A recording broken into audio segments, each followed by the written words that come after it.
Suppose अगर लकवा कम भाग में ही अफेक्टेड है और शुरुआत में उसे इलाज उसको मिला है, तो इस तरह के बच्चे में प्रायः जो है कब्जियत की शिकायत रहे। अभी तक की जो स्टडी आई है वो जन्म से ही प्रॉब्लम होती है। जो हमारा नर्वस सिस्टम है, नर्वस सिस्टम जो है वो लगभग जब माँ के गर्भ में रहता है, जब वो लगभग 13 सप्ताह का होता है, उसी समय के एक एक्टिविटी को ऑब्जर्व करना है बच्चों के, कि जैसे जो स्वस्थ बच्चा रहता है जनरली वो एक्टिव रहता है। तो बच्चा कभी अचानक से जैसे आपको लगे कि ये सुस्त हो गया है, तो वो सस्पिशन रेज कर रहा है कि बच्चे को कोई दिक्कत हो रही है, और हमेशा वो कंप्लेन करेगा कि उसको जो है कब्जियत की समस्या, जबकि खान पान भी उसका सही है, पानी ज़्यादा पी रहा है, फाइबर डाइट ले रहा है, लेकिन उसके बाद भी समस्या उसकी बनी रहती है।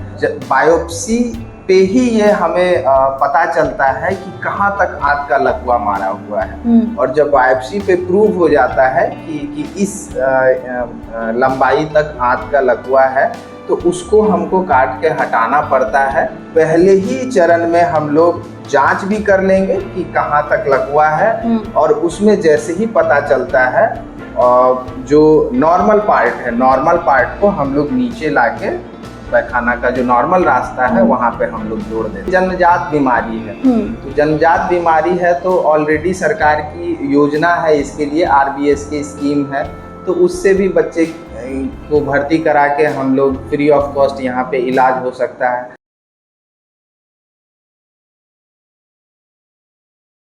नमस्कार, मेरा नाम बीना है और आप देख रहे हैं फिटनेस फैक्ट। फिटनेस फैक्ट में हम बात करते हैं स्वास्थ्य से जुड़ी समस्याओं के ऊपर, इसके उपचार के ऊपर, स्वास्थ्य से जुड़ी जो भी खबरें होती है इसके ऊपर। ऐसे में हमने कई डॉक्टरों से अलग अलग विषयों पर बातचीत की है। इसी सिलसिले में आज हम एक बार फिर बात करने वाले हैं, पीडियाट्रिक सर्जन है डॉक्टर विवेक कुमार, इनसे बातचीत करेंगे। और आज जिस विषय पर हम बातचीत करने वाले हैं उस विषय का नाम है आंत का लकवा। बच्चों में खासकर ये देखा गया है कि आंत का लकवा हो जाता है, क्यों होता है, सर्जरी की ज़रूरत क्यों पड़ती है, किस तरीके से सर्जरी होती है, इन सारे विषयों पर हम बात करेंगे। सबसे पहले सर स्वागत है आपका हमारे चैनल पर। सर थोड़ा सा अपना इंट्रोडक्शन दे दीजिए।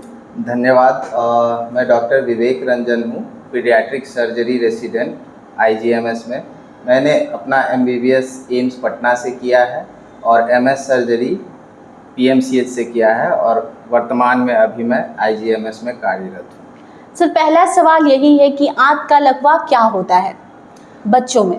देखिए, लकवा जो है बहुत ही कॉमन, सब लोग लगभग जानते हैं जी, कि लेकिन लकवा जो कॉमन लोग समझते हैं वो शरीर का लकवा समझते हैं। लाइक किसी का दायां भाग या बायां अंग वो काम नहीं कर रहा है। उसमें क्या होता है कि जैसे इधर का लकवा यहाँ मारा हुआ है, सपोज राइट साइड का, तो राइट साइड का हैंड वो काम नहीं कर रहा है, फेस काम नहीं कर रहा है, इधर जो उसका जो माउथ है वो टेढ़ा हो गया, इस तरह का। इसी तरह से जो है आंत का भी लकवा होता है। तो आंत के लकवे में क्या होता है, जैसे आंत का जो है मुख्य काम होता है, जो भी हम खाना खा रहे हैं उसको पचाना, और पचाने के बाद जो अपशिष्ट बच जाता है उसको बाहर निकाल देना। तो इस केस में क्या होता है, जो लकवा जो आंत का होता है जनरली जो वो उसके अंतिम वाले भाग होता है उसमें लकवा होता है। तो इसमें क्या होता है कि वो जो एक्सपेल जो करते हैं जो अपशिष्ट को, वो बाहर नहीं निकाल पाते हैं। तो इसके वजह से क्या होता है, जनरली अगर कोई बच्चे में इस तरह का बचपन से, अगर जनरली ये जन्मजात ही होता है, तो जन्मजात बीमारी में क्या होता है कि इस तरह के बच्चे जनरली जब पैदा होते हैं तो उससे पहली बार जो वो स्टूल पास करता है उसमें प्रायः 1 दिन से ज़्यादा का समय लगता है। नॉर्मल बच्चा विदिन मतलब 1 डेज वो 1 बार 2 बार कर लेते हैं स्टूल, लेकिन इस तरह के बच्चे को समय लगता है। दूसरी बात यह है कि अगर वो अपशिष्ट को नहीं बाहर निकाल पाते हैं तो इस वजह से जो है उसका पेट फूल जाता है जी, फूल जाता है, और जब वहाँ जमा होते रहता है अपशिष्ट तो उसमें इन्फेक्शन हो जाता है कई बार, जिसे हम इंटेरोकोलाइटिस कहते हैं। तो इंटेरोकोलाइटिस के लक्षण के साथ भी आते हैं।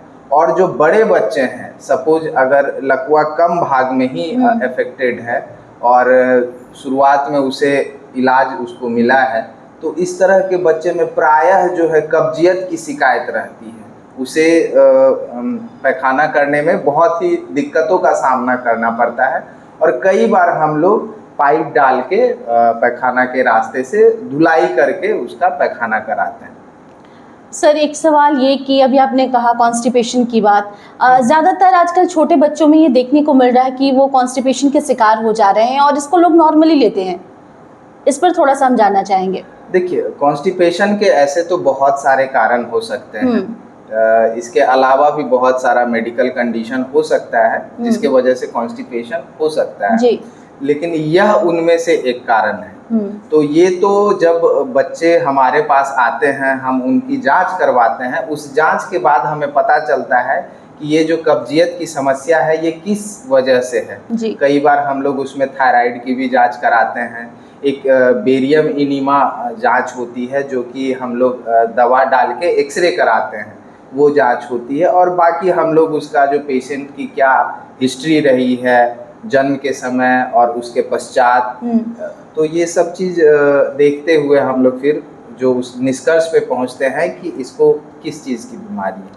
अभी सर हम लोग जिस विषय पर बात कर रहे हैं आंत का लकवा, ये ज़्यादातर किन बच्चों में पाया जाता है? क्या प्रेगनेंसी के दौरान अगर माएँ जो हैं अपना ध्यान नहीं रखती इसके वजह से, या फिर ये एक अलग विषय ही है?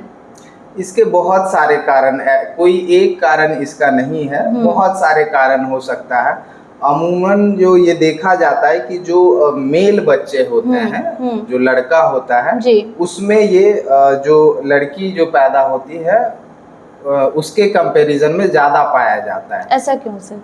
ये वो जेनेटिक है, वही बहुत सारे मल्टीफैक्टोरियल रीजन इसके होते हैं, कोई एक रीजन नहीं है। और दूसरी बात, अगर परिवार में एक बच्चे को ये बीमारी है तो दूसरे बच्चे को होने की संभावना ज़्यादा है, या फिर अगर जैसे परिवार में जो पेरेंट्स हैं उनको ये है तो उसके बच्चे में होने की भी संभावना ज़्यादा रहती है।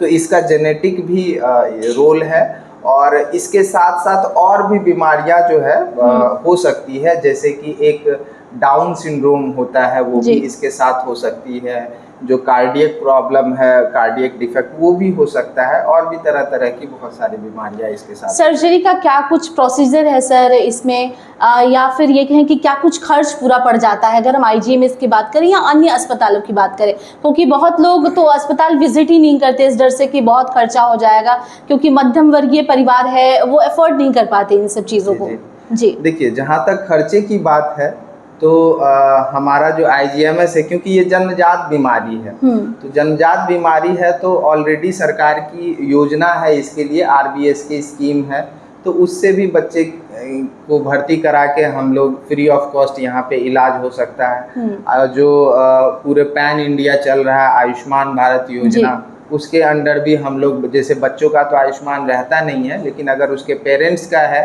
तो उस पे हम लोग भर्ती करके उसका इलाज कर सकते हैं।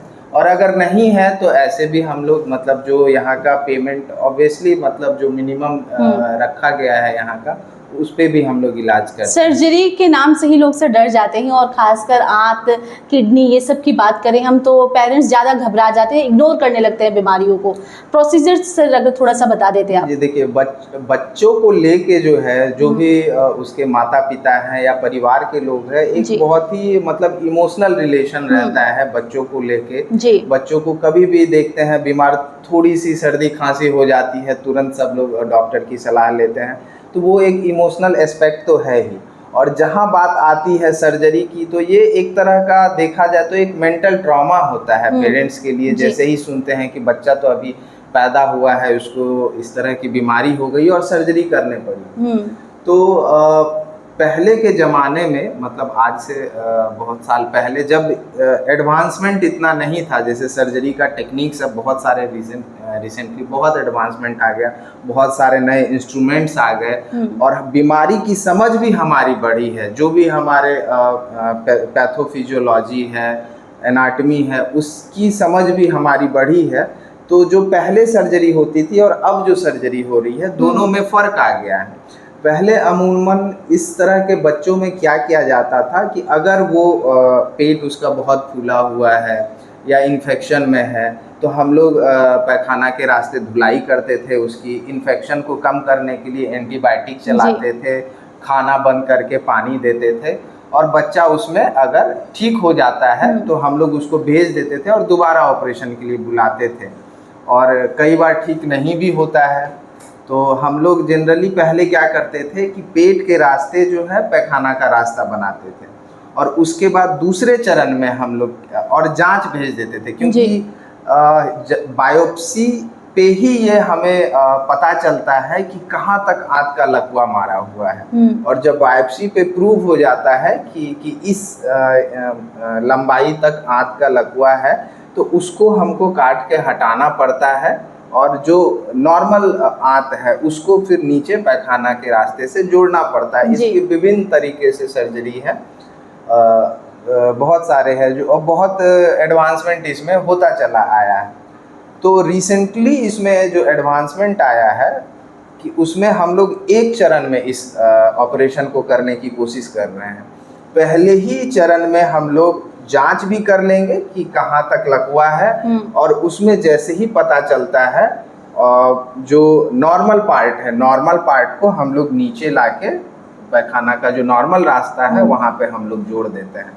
तो ये मरीज के लिए भी अच्छा है जो बच्चे हैं, क्योंकि देखिए जो नॉर्मल जो मल का रास्ता है वहाँ के लिए तो बच्चों में डायपर और बहुत सारी चीज़ें अवेलेबल हैं, लेकिन पेट से जो बना है एडल्ट के लिए तो स्टोमा बैग और ये सब बहुत कुछ अवेलेबल रहता है, लेकिन छोटे बच्चों का अभी उतना ये एडवांसमेंट हुआ नहीं है कि वो छोटा स्टोमा बैग और इस तरह की चीज़ें अभी हुई नहीं है। तो बच्चों के लिए भी वो पूरे टाइम वो उस जो गंदगी है मल की उसमें रहता है, बार बार साफ। पेरेंट्स के लिए बहुत ये है कि हर बार बार उसको सफाई करनी पड़ रही है, और दूसरी बात 2-2 बार ऑपरेशन होना, ये सुन के ही कई लोग घबरा जाते हैं कि आदमी एक ऑपरेशन से रहता है कि एक ऑपरेशन होना है, और पहले ही अगर उसे पता चले कि 2-3 ऑपरेशन होना है तो ये तो उसके लिए बहुत गंभीर एक चिंता की बात हो जाती है। एक सवाल सर ये भी है, तो हम नवजात बच्चों की बात करें आंत के लकवे की, अगर सर नवजात से ऊपर जाए 1 से 5 साल, 3 साल से 7 साल, ऐसे बच्चों में सर क्या फैक्टर इफेक्ट करता है उनको आंत के लकवा के चांसेस, मतलब किन ही वजह से होती है?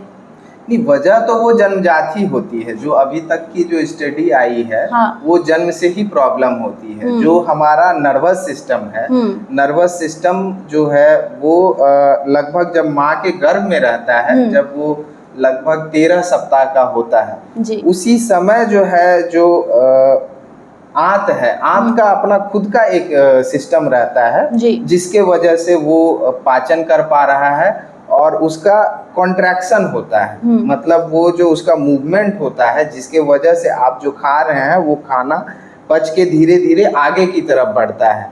तो वो जो सिस्टम रहता है, प्रॉब्लम वहीं पे है, और ये माँ के गर्भ से ही होता है। अच्छा। किसी में थोड़ा ऐसा नहीं है कि बड़े हो रहे हैं तो अचानक से ये नहीं होता है, जन्मजात ही है, ये जन्मजात ही रहता है ये। हाँ, ये है कि इसमें लाइक जो अगर छोटा सेगमेंट में है तो उसको जनरली कई बार पता ही नहीं चलता है।